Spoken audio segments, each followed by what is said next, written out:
The Rebel Capitalist Show. What do you think about commodities right now? Because they were, in a bear market for quite some time. And then going into March 2020, they really got crushed. And I was fortunate to kind of learn from you and go in there and buy things when they're hated and kind of buy panic, if you will. So I bought uranium and some copper, some producers, and oil, and I actually bought coal as well. But some of those have gone up very significantly. And I always get like copper as an example. And so I always get asked, should I buy it now? Because historically, adjusted for inflation, the price isn't cheap, but there's a very strong argument why it's got a lot of tailwind. So for me personally, I hesitate because, I always like to start with that question. Like we said earlier, is it cheap? And historically it's not, but it's got so much tailwind. How would you analyze that? Well, as I look around the world, we've discussed an obvious bubble, which is bonds. We've discussed some stocks, property in some markets. The cheapest asset class that I see is commodities. Right. I mean, silver is down, 50% from its all-time high. That's not a typo, 50. It's down, 70% from its all-time high. I mean, Apple's not down 70% from its all-time high. Most American stocks are up.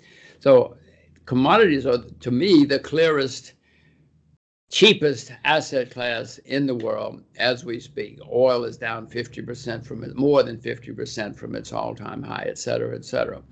So as an asset class, that is certainly cheap. Now, to find change, I'm just going to go through a couple of examples. Yeah, I mean, yeah. You mentioned copper. Well, everybody's raving about electric automobiles. An electric automobile uses 5 times as much copper as a regular automobile. Right. Now, that's change. And it seems to me that everybody wants electric automobiles now. So there does seem to be change taking place. Everybody is worried about pollution. Well, uranium doesn't cause pollution. I mean, if you get uranium right, it's cheaper, cleaner, et cetera, et cetera. Now, if you make a mistake, it's a disaster. You blow up your whole country. You blow up your whole society. But there have only been 2 or 3 disasters like that in recorded history. It doesn't mean it won't happen, but uranium is a place, you mentioned, I happen to own uranium too. It happens to be a place where there is possibly great change taking place. Everybody in the world is anti-carbon pollution. Yeah. Everybody in the world. So you look for an alternative, solar, water, et cetera. I mean, these things, wind, but they're not as efficient as uranium. They're not as cheap as uranium. If you subsidize them, yes, but that's not a real way to build an economy or to build a country or even an industry. So yes, I can see change taking place in various commodities. Known reserves of oil continue to decline, except for fracking. But the frackers, fracking, that bubble has popped. There was a time if you could spell fracking, George, people would write you a check. Right. Now they realize, well, wait, these guys got to make money. They got to pay us back. So that bubble has popped, and known reserves of oil continue to decline.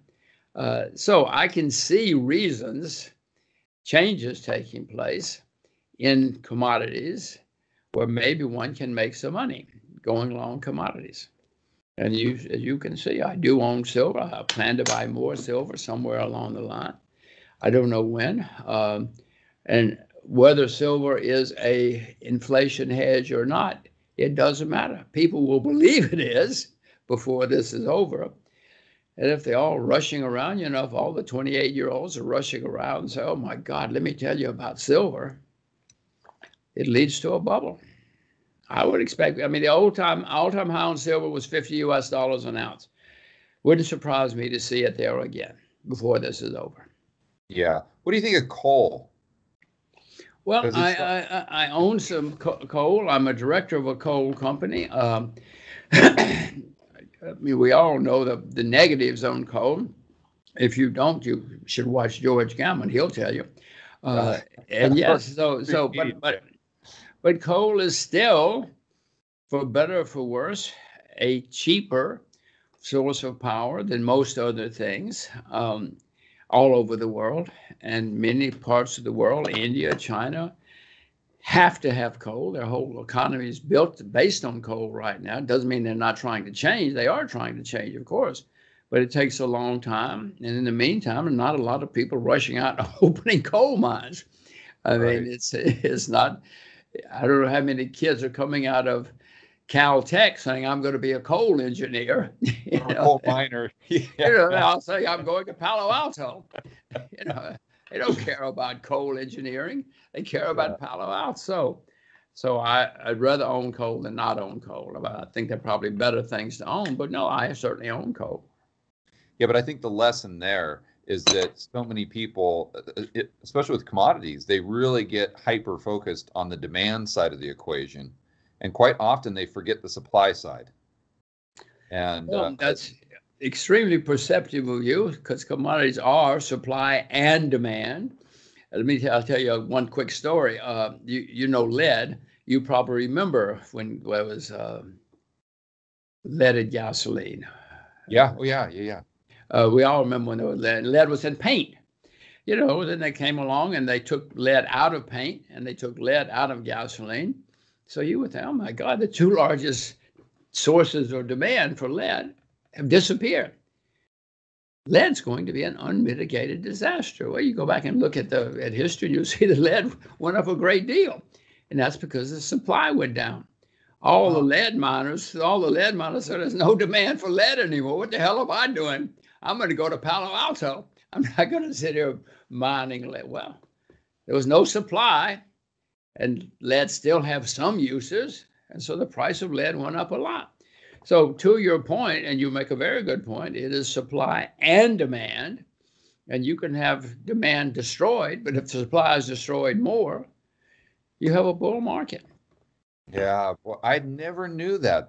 That's such a great example to use in a lot of the things that we see today, whether it's coal or oil or anything else. So expanding on kind of what's cheap and what might be interesting that is off of people's radar. And I always go back to, and I talk about this in my live streams all the time when people ask me for advice, is I say, you got to go back to what Jim Rogers told Jack Schwager in that interview. And I say, you got to just sit there, and sometimes you just do nothing. That's the best thing to do. Sit, just don't be patient. Don't have to always feel like you've got to do something and then wait for a big pile of money to show up in the corner. And when you see it, you just go pick it up. And so I think if we could get that mentality out, especially today when everyone's trying to trade this and trade that and make 1,000% return on this crypto and that, GameStop or whatever. By the way, I'd love to get your opinion on that. I didn't have that question written down, but what do you think about what happened with GameStop? Did you follow that at all? Well, yeah. How could you not follow it? If you were alive and you turned on the internet or the newspaper, you had to know what was going on. I did not play on either side.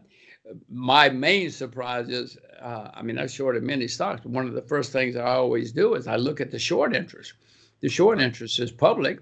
And I know that if there's a big short interest, you have to be careful. It's not my first rodeo. So I knew that. What surprises me is that those hedge funds, apparently, I don't know them, apparently are smart guys. It looks like they did their fundamentals right. But then they shorted a stock with a gigantic short interest. Right. You're waiting for somebody to come along and squeeze you. I've been squoze.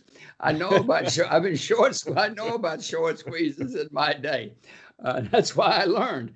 I learned the hard way.